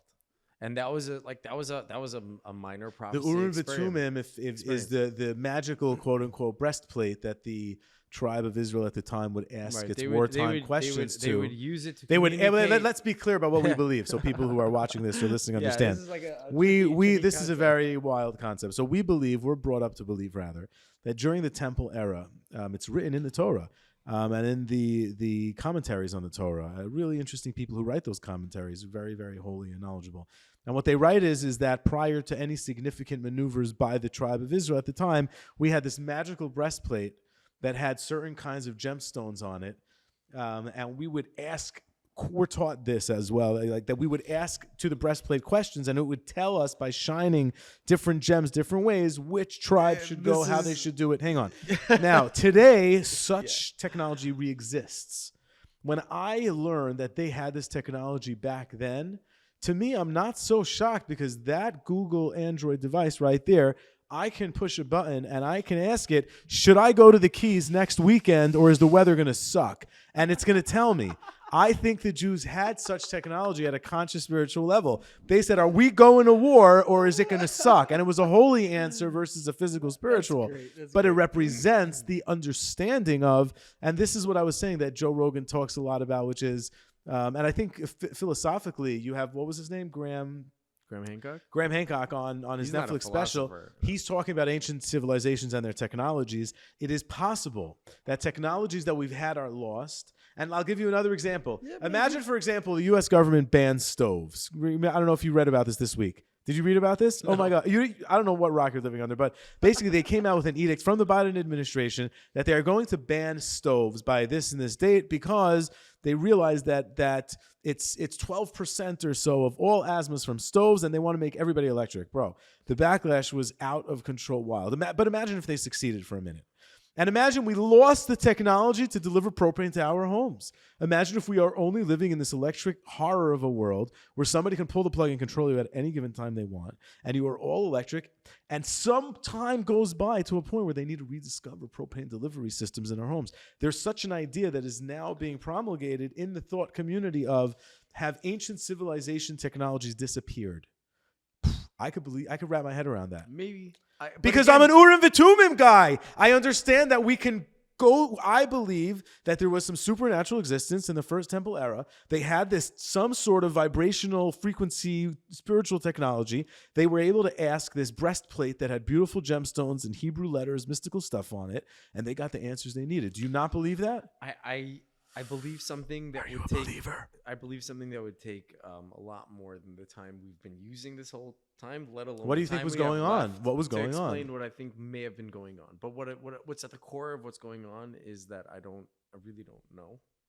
I don't know how to describe it to you really well. Not an answer. Yeah, well, that's. How do you? In the 10 minutes we have, we'll save it for the next episode. 10 minutes. We have 3 minutes left. What am I talking about? 13 minutes left. The nature of spirituality was very different. I think the very nature of interacting with spirituality as a human being has fundamentally shifted in such a, it's the difference between animals that synthesize oxygen from water and animals that synthesize oxygen from the air. I think that the nature of our interaction with spirituality is so different. There are these passages in the Gemara and Talmud that are really hard to understand if you don't really see them in context. But there's this one passage about there are these two ideas that kind of coexist, and when you connect them, they have a lot more power. So these two ideas, one of them is that the Jewish rabbis got together and destroyed sort of the evil inclination for idolatry. They kill the Yetzer Hara of Avodah Zarah, which people have to just give it context that back then people had this there was big rampant paganism and worship of idols like Moloch, where they would burn their kids for this idol, and it was a really don't try that at home. Don't try that anywhere, let alone even if you're upset at your kid in there. Yeah.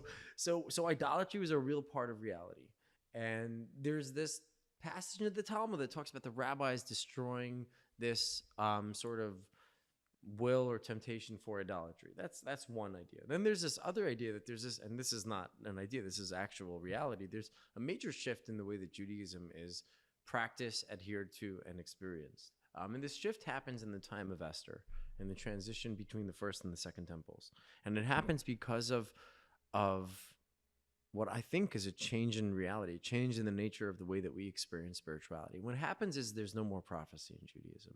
If you look at, the Torah and Tanakh and the scriptures, prophecy exists from the time of our forefathers, of Abraham, even before arguably. Well, prophecy or interacting in some human, in a more direct way, perhaps, describable way with whatever God energy is at the time people believed. Maybe it's just the way that you see the earth. Even right, there's less sort of filters in between you and your surroundings. So I don't know. Who knows what it means? But and the Rambam wrote an actual book on this, on just what it means, and it's fascinating and takes a lifetime. But the point is that there was a way of interacting with spirituality that changed, and it changed fundamentally, and it also changed fundamentally around the same time that the inclination for idolatry, which was a spiritual practice, that inclination changes too, and it changes forever.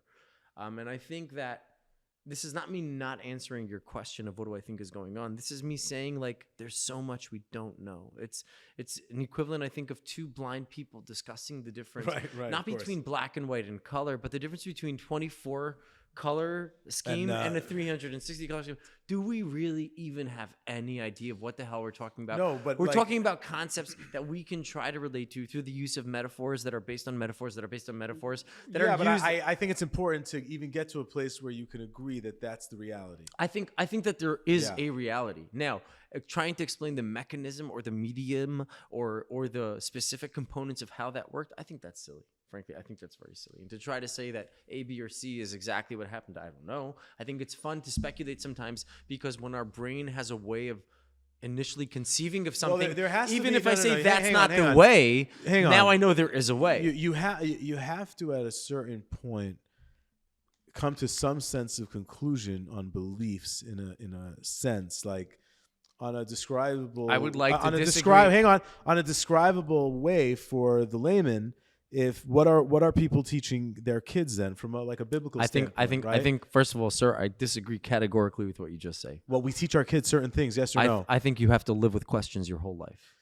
You're not focusing. But that on means what I'm zooming the you're lens not in coming. on. So I think, look, there's a. Do we there's- teach our there children are certain two- beliefs? Can I of get a things little more? happening? Can I get a little more Jewish Yeah. for 3 minutes? A Yeah, little of more course, Jewish. Okay, of so there are course. two great teachers, medieval teachers in Judaism. One is called the Rambam, who we've talked about tonight, and the other one is Rashi. Rashi was a French rabbi Very who knowledgeable also commentary. existed similar time to the Rambam, a little bit before him, turn of the first millennium, and nobody grows up without learning Rashi. Okay, so you have Rashi and the Rambam. What? Oh, no Wow. way. Wow. Dude, huge. Descendant of Rashi right There's here. a lot of energy there. Woo. Okay, huge. You should have led with Put him that. on the That's, side, forget yeah. it. I'm kidding. It's great. So they have two different ways of approaching teaching Torah. Okay, and one way is it's called sort of like the specifics. I teach you all of, and it's the way you learn as a kid. I teach you all of the little bits and pieces of something, and then over time, I try to show you, see what we've created here? Right. We've created this whole big group, right? So I teach you, in Judaism, it's called the pratim, the little pieces. And then at the end, hopefully you understand the kolam. So like in the secular context, this would be like the general law, the statute, and then all these sub-statutes or the case law that interprets the statute. So Rashi's approach is, I don't give you the general rule. I give you the bits and pieces, the components of the formula. And then when you're ready, maybe I can try to convey the totality of the formula. The Rambam is a totally different approach. And you're supposed to shift from Rashi to Rambam as you grow and you become older. The Rambam is basically, listen, I can't tell you all the pratim. I can't tell you a big part of the picture. But what I can do, I'm going to paint the outline for you. I'm going to fill in whatever I can fill in for you. And now you have to be very comfortable with moving forward, understanding that you don't understand all of it, but you know the framework. And as we move deeper and deeper and deeper and deeper, different parts of the framework will become revealed and you'll understand more. So when you say I have to come down on things, I say to you, no, I have so many things in my life and my belief system I don't think I said that it are right. open and ambiguous and I'm not sure about. And I live with doubt. And I think that's the whole challenge of faith and understanding. Judaism doesn't have faith. We have emunah and bitachon, and that's more. I would it's a leap of faith. At a I would certain translate point. as trust, and I think trust. It's and a leap faith, of faith. That is trust. No, but trust yeah. and faith are two different things. Trust is usually based on something, and if it's not, then it's not real. And I think that there's a system here, and it's very elaborate, and it's very nuanced, and it's very complex. And the people who really know it fully, they have fewer missing patches of the framework. But I think to sit here and say that like the Kohen Gadol was smoking DMT and to say that there's a high probability and that forms an important component of my belief system, all of those things I disagree I with. don't think it's a function of that, though. I think it's a function of being open-minded to the fact that tribes definitely had secret types of whether it But was why are you plant ignoring- medicine, hang on, Yeah. which is plant medicine or technologies, that we need to open up our minds to the fact that these things actually existed because They did exist. Some But why things you- are written quite literally that there were some pretty magical things going on, and there are no other way to translate But them. why are you ignoring the aspect of the same traditions that focuses on how important these various individuals' control of consciousness was without any reference to substance? Of course we can. Meditation Because and, the Torah references and what about it. what? Hang and on, what, hello. What are you talking about? Because the Torah references it. That's What are why. you talking about? The Because Torah says references that there are that certain ingredients were in certain the Keturahs, in the were incense. certain incense not burned. What are you talking But about? how do you know that the purpose of it was I don't for know the what we Kohen do. Gadol No, that's to already go in sheer and inhale speculation. it and, right, that's That what I'm is true, saying. but That's pure because speculation. you're allowed to deduce and make logical posits on, hey, why is the Torah telling this information to us? So on a simple layman's level, it's like, why were they teaching us that we had this magical Urim V'Tumim? I saw the second we started mentioning it, your smile started creeping up because it's so unique. When I say, I'll be honest with you, as an adult now, as an adult, when I look back to the things I was learning, I understand now that we actually have magical technology. The famous Louis C.K. joke about the guy who gets on the plane and starts moaning and complaining about the fact that his Wi-Fi and his phone's not kicking in. Louis C.K. Bro, do you know you didn't even have an airplane not to, like, what are you, internet? What are you talking about? Right. To me, I look at technology and I remind my kids all the time, do you know what you're talking about? This is magical stuff. Somebody's from T-Mobile is explaining to you how your cell phone works. Nobody knows how this stuff works. We know how we, in our physical conscious, say how it works. To me, when I'm learning mystical, biblical stuff from the past, I try to incorporate that into my understanding of not understanding technology. That there were things going on spiritually, consciously, and in that reality physically that I can only experience today through these mediums. When I shout out to Alexa to play this, or they were shouting out to the Urim V'Tumim, it could be that they were having a level of prayer conscious. They were able to tap into, obviously, this is a metaphor. This is a metaphor for it, Jake, not what I believe. I got it. It really could be. Because I feel like you were really starting to get like, hey, do you believe in some like... No. So that's a good clarification. Okay, it really could be. I think to me, I'm less concerned by how. Right. In fact, like I love your speculative sort of comparisons to technology, saying, well, if this is possible, who knows what's possible? I love that. Yeah, I'm not saying this is how those things were transpiring. That's so exciting to me because it presents a possibility, and if there's one possibility that our stupid little human brains were able to conceive, imagine how many possibilities truly may exist. Infinite. Going back to my original point, I just think that the nature of how we, who are very physical beings, the way that we interacted with spiritual experiences, I think that has fundamentally changed. I think we still have spirituality and we still have spiritual experiences. I just think are there not? We've become hear me out for a second. Okay. We've become so much more material. Let me give you one example of why I think this is so powerful. Today, the biggest problem is mental health, and it's because I mean, you could fill this in with any blanks, but on like a summary high level. In a big part, we've had success, right? Like humanity has succeeded tremendously. So we have all this downtime, all this leisure time. We have time to be depressed.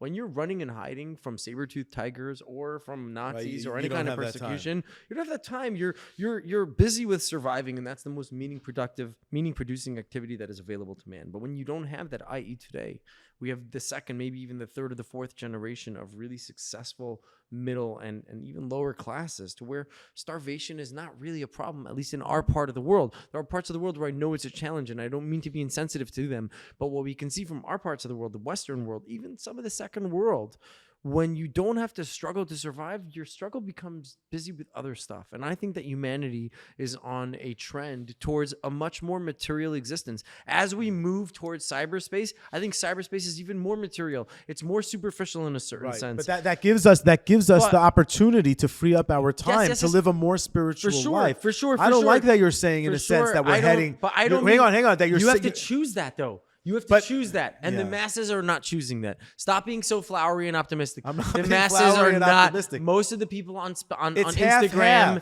and most of the people on TikTok are not. Come on, bro. You're right, but I think it's not half. But it's not half. It's not half. But this is why I'm positing constantly to you and preaching that the shift in knowledge and the way technology is being used to disseminate knowledge is waking people up. The fact that podcasting, my digital advisor, Mr. Zaldi, when I was talking about doing that, this stuff is actually going this way. People are becoming more and more interested in sharing knowledge amongst one another so that our knowledge is no longer controlled, and we can know that living a healthy life, a good life, a strong life, a positive life, a confident life, a healthy life with boundaries is good. But that doesn't mean that technology itself or what you were talking about is bad. I'm not saying it's Yeah. bad. I'm just talking about an arc that humanity is on right now. And It's a good one, I think. I think it's a good one because we now have. It's going to go through darkness We before now light. have more potential than we've ever had before. You can now share ideas in a way that was never possible, ever. Jordan Peterson likes to say he recognized when he started really becoming heavy on social media, he realized that this is not just, in his words, the Gutenberg press, but perhaps even something more than the times a million. Gutenberg press For sure. that he cannot put a time to. sure. But at least in our limited understanding of the spread of knowledge, the Gutenberg press did tremendous favors for the world, and this is part of that. We're doing it. We're here. We're doing right. 1,000%. But let's not ignore what's very prevalent. And I think that to talk just about the potential and focus on what could be is just dishonest.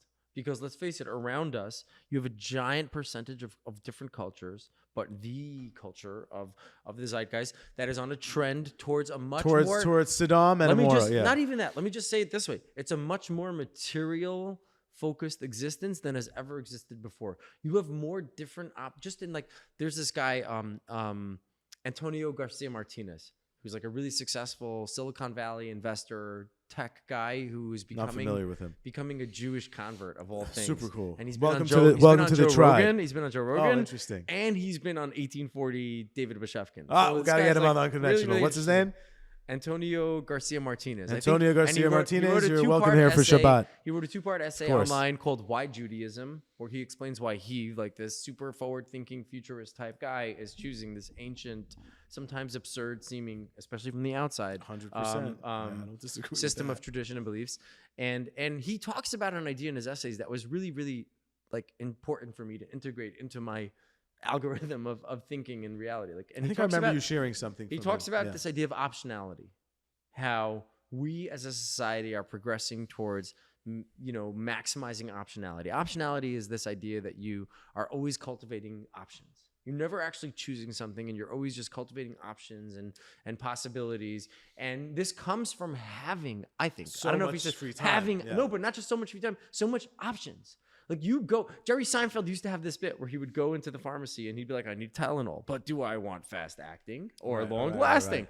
And it's like, you know what? For millions of years, people didn't have to think about stuff like that. It was, do I want to live or die? Is this good for the human condition and experience, or is it not? What I'm suggesting is, I'm suggesting a combination of my initial point and yours, which is it's both amazing and also really dangerous, because we are progressing in a way that now gives us the opportunity to maximize in a way that we've never been presented with an opportunity of this magnitude ever until now. But at the same time, it's turning us into beings that have this tremendous capacity for extreme material and shallow existence. I see what you're saying, and I hear what you're saying, and not because I'm an optimist or a flowery person, but I in a certain way want to say I subtly sense that all this technology is going to bring everybody closer to God at a certain time. Maybe. And on the way there, the fact that technology is behaving in this way, where it's spreading knowledge and introducing people to other people that never ever would have been able to speak of or hear, which is the point, for example, of the Unconventional podcast and all other podcasts and streaming and everybody that's sort of involved in putting information out there.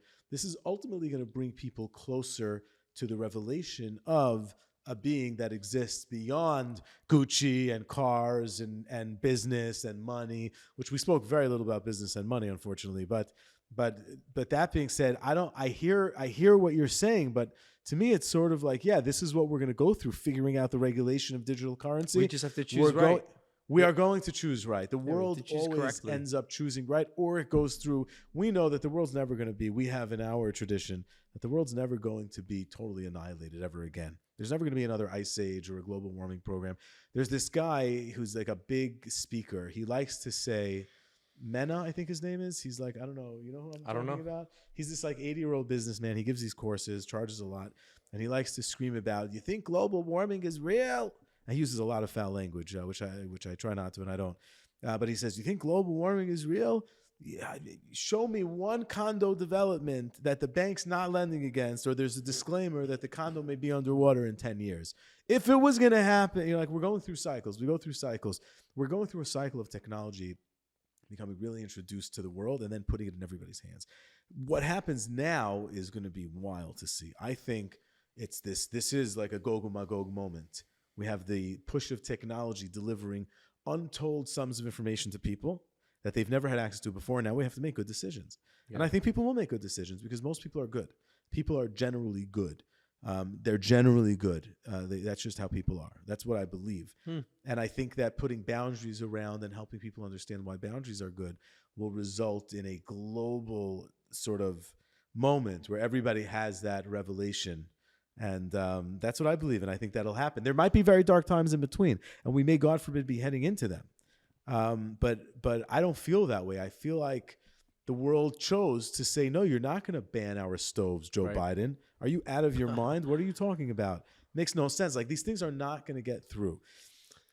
So you have faith in humanity. I have a lot of faith in humanity. That's an amazing way to end this thing because I got to get out of here, man. Off you It's been go. a pleasure. We'll do it again. Great to have you on the Unconventional podcast. And next time we'll explain why ninjas because we didn't We get didn't into get that. into And I ninjas. need to explain the I did a ninja backstory. introduction. Thank Well, you. you'll come back on, of course. We'll We'll have you I'm soon. looking forward to it, Akhi. Peace out. Thank you. All right.